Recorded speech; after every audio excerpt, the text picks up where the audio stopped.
Hello, thank you very much for your invitation. It's a pleasure for me to speak about this topic. I am Jean-Marc Nacag from the Department of Pulmonology, Allergology and Thoracic Oncology of the Hôpital Paris Saint-Joseph. So the talk is the role of HRCT in diagnosis CTD-ILD.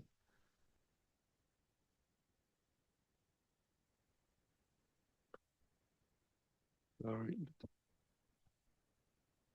Those are my disclosure. So the objective of the talk is to clarify the role of HRCT in early detection of fibrotic lesion, distinguishing inflammation versus fibrosis on HRCT, the HRCT principles and its value in CTD-ILD, imaging signs suggestive of pulmonary fibrosis progression, and application of HRCT in monitoring disease progression. So what are the connective tissue disease in question? These are rheumatoid arthritis, Sjogren disease, systemic sclerosis, myositis of idiopathic or idiopathic inflammatory myositis, lupus, mixed connective tissue disease, intestinal pneumonia associated with autoimmune features. All these diseases are characterized by abnormalities of cellular and humoral immune function, loss of tolerance to self-antigens. Immunologically mediated disorder characterized by inflammations. So ILD is a very frequent manifestations in CTD and are associated with high morbidity and mortality. So the question is, do we have to screen and how to screen ILD in CTD? So screening is very important for early diagnosis of ILD, enabling early interventions. So the optimal screening tools is to be determined. And this optimal seems to be HRCT. This is the best tool for screening. In the international recommendation, they recommend against replacing HRCT with pulmonary function test, and that suggest not to replace HRCT with lung ultrasound for screening ILD. Missing the diagnosis of ILD in any patients with old CTD is associated with the loss of opportunity of intervention and increased mortality and morbidity.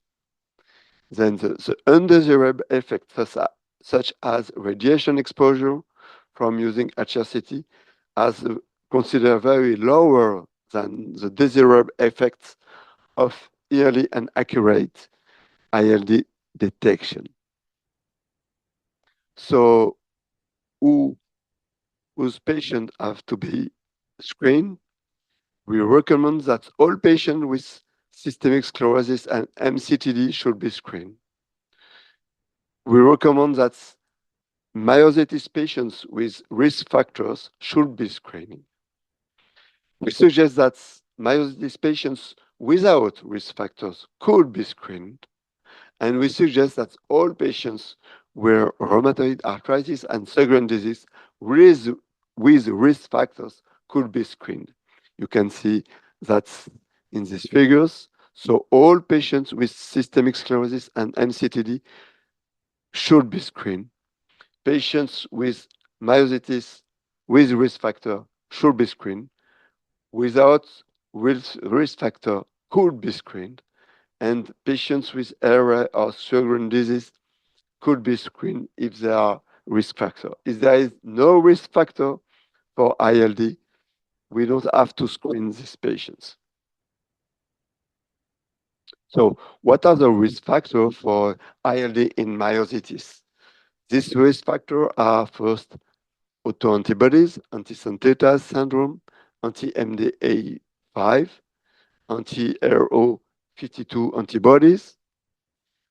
Also, the clinical phenotype, clinically amyopathic dermatomyositis, and like you see in the uh, pictures, the presence of mechanics ends or arthritis. Those are risk factors for ILD in myositis. What are the risk factors for ILD in rheumatoid arthritis? Older age, male sex, smoking history, high articular disease activity, elevated rheumatoid factors, anti-CCP antibodies, and also increased inflammatory marker. Now, what are the risk factors for ILD in Sjogren disease? Also, older age, male sex, active extrapulmonary organ involvement, and increased inflammatory markers. Now, what kind of ILD you can find in CTD? What are the behaviors and the pattern in CTD-ILDs? So the most frequent ILDs are inflammatory with the subacute involvement organizing pneumonia, NSIP with organizing pneumonia, or alone lone cellular NSIP, non-specific interstitial pneumonia. Also in the inflammatory phenotype, fulminant involvement with diffuse alveolar damage and diffuse alveolar hemorrhage. Some patients have very subtle radiographic changes, and the fibrosing ILD are principally fibrosing NSIP, usual interstitial pneumonia, and unclassified pneumonia. In this figure, you can see that in the scleroderma patients, the most frequent, very most frequent ILD pattern is NSIP. Also in myositis, but in the Sjogren disease, you are less NSIP and more unclassified. In the unclassified CTD, you have unclassified ILD, and the particularity of rheumatoid arthritis is that there is a lot of UIP patients, but NSIP is also the most frequent. But there is in this in the rheumatoid arthritis a lot of UIP pattern. So you can see in this picture pictures of NSIP with some sign of fibrosis, with bronchiectasis and reticulations and ground glass opacity. And in this picture, you can have the association of NSIP and organizing pneumonia. These are the pictures of UIP, usual interstitial pneumonia, with honeycombing, predominantly in the subpleural region and in basal predominance. And you have some patients with unclassified ILD that can be fibrosis, fibrosing with traction bronchiectasis, ground glass opacities, but that cannot point to any specific pattern. So now you have a new scan features that can point to the CTD. Recently, some variant signs of fibrosis have been described in ILD associated with CTD, and in particular with lupus. These variant signs of fibrosis are island-like fibrosis, anterior upper lobe sign, straight edge sign, and also exuberant honeycombing sign. I will show you that now. So island-like fibrosis, a well-defined wedge-shaped peripheral fibrosis surrounded by normal sign. You can see here the fibrosis and surrounded by a normal lung in the peripheral. Anterior upper lobe sign is a predominant anterior upper lobe fibrosis, sparing the other part of the upper lobe and associated with lower lobe involvement. You can see is the upper lobe fibrosis. Straight edge sign is a fibrosis or ground glass opacity sharply limited to the lung base without substantial extension along the lateral margin. You can see this is the margin. And At the end, the exuberant honeycombing sign is honeycombing-like cyst, affecting more than 60% of the fibrotic lung areas with very large cysts. What to do after the assessment, what to do after ILD diagnosis? After ILD diagnosis, we have to assess prognosis, risk of progression, and risk of development of severe disease. And to do that, we can use clinical risk factor, lung function test, but also HRCT pattern and extent, 6-minute walk test, and patient-reported outcome measures. So for mild disease without symptom, subnormal pulmonary function test, mild HRCT features, and no risk of progression, there are no indications for treatment. For severe disease, or with risk of progression, or in patient with progression, there is an indication for treatment. So there is no definition for severe disease, but we can think that patients with severe symptoms, patients with restrictive features on PFTS with CVF less than 60, 70%, or DLCO less than 50%. But what kind of HRCT features can describe severity? So you can use this example of systemic sclerosis with the study of GO in the AGR CCM in 2008. This is a simple staging system, semi-quantitative CT, and you can see that patients with HRCT extents of ILD less than 20% have limited disease. Patients with HRCT extent of ILD more than 20% have extensive disease. And patients with intermediate or undetermined HRCT extents, you have to use FVC. More than 70% is a limited disease, less than 70% is an extensive disease. And you can see here in these figures that survival is less in extensive disease, and that's progression-free survival are also worsening in extensive disease. So now, what are the risks of progression in CTD-ILD?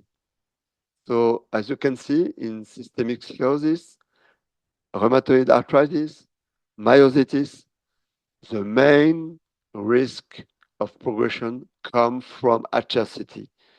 The extent of ILD, as we have seen before, but also the pattern, UIP pattern in rheumatoid arthritis, and the pattern also in myositis, with it's depend on the fibrosing pattern. But the other risk of progression come from pulmonary function test, also from clinical data, and some in some disease from biological data, autoantibodies or marker of inflammations. But most time, the most frequently associated with poor prognosis is the more extensive ILD on HRCT. Now, how to monitor these patients to assess the progression. To monitor these patients, you have, first of all, to repeat pulmonary function test regularly every 3 to 6 months during the first years. And after, if the patient is stable, you can do that every 6 to 10 to 12 months.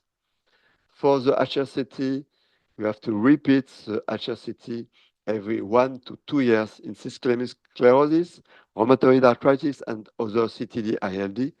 But in myositis, the risk of progression is more important, and you have to repeat HRCT every 3 to 6 months. Of course, we have to repeat pulmonary function test and HRCT in case of suspected progression in any CTD-ILD. So we have to do that to adapt the treatment in case of progression, but also in case of acute exacerbations. So what is the role of HRCT in diagnosis of progressions? Here is the definition of pulmonary progressive fibrosis from the international recommendation.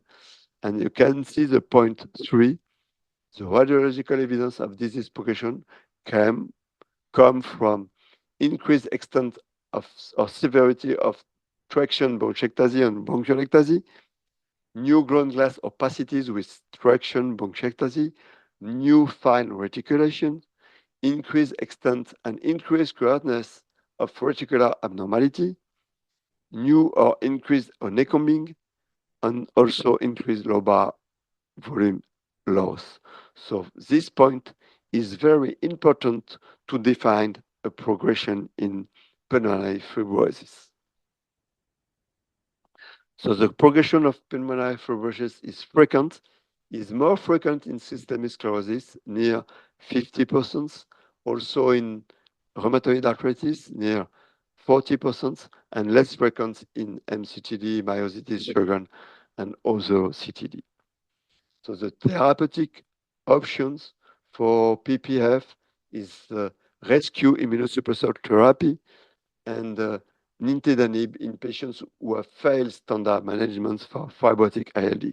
So it is very important to define and determine if a patient has or not a progression. What about the acute exacerbation in CTD-ILD? The definition of acute exacerbation is an acute, clinically significant respiratory deterioration characterized by new alveolar opacities. The annual incidence is 1 to 3%, but it can be more than 10% in amyopathic dermatomyositis. Acute exacerbation has a very high mortality. So the treatments in this case are bolus treatments with methylprednisolone combined with immunosuppressants, in example, cyclophosphamide, tocilizumab, or rituximab.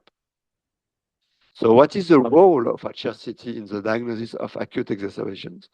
So the diagnosis criteria for acute exacerbations are previous or concurrent diagnosis of fibrosing ILD. So the HRCT is very important to be analyzed in this case. Acute worsening or development of dyspnea typically in 1 month durations, but also in the computed tomography, there is new bilateral ground glass opacities and or consolidations superimposed on a background pattern fibrosing ILD. So this is very important to diagnose an acute exacerbations. And these deteriorations not fully explained by cardiac failure or fluid overload.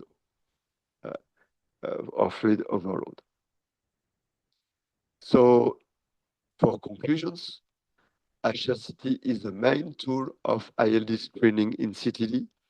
Some recently described HRCT features point to a diagnosis of CTD. After the diagnosis of CTD, HRCT helps to assess the severity of disease, to assess the risk factor of progression and the prognosis, then to determine the indication for treatment. And during monitoring, HRCT permits to diagnose a progression and to diagnose an exacerbation of ILD to treat this manifestation. Thank you for your attention.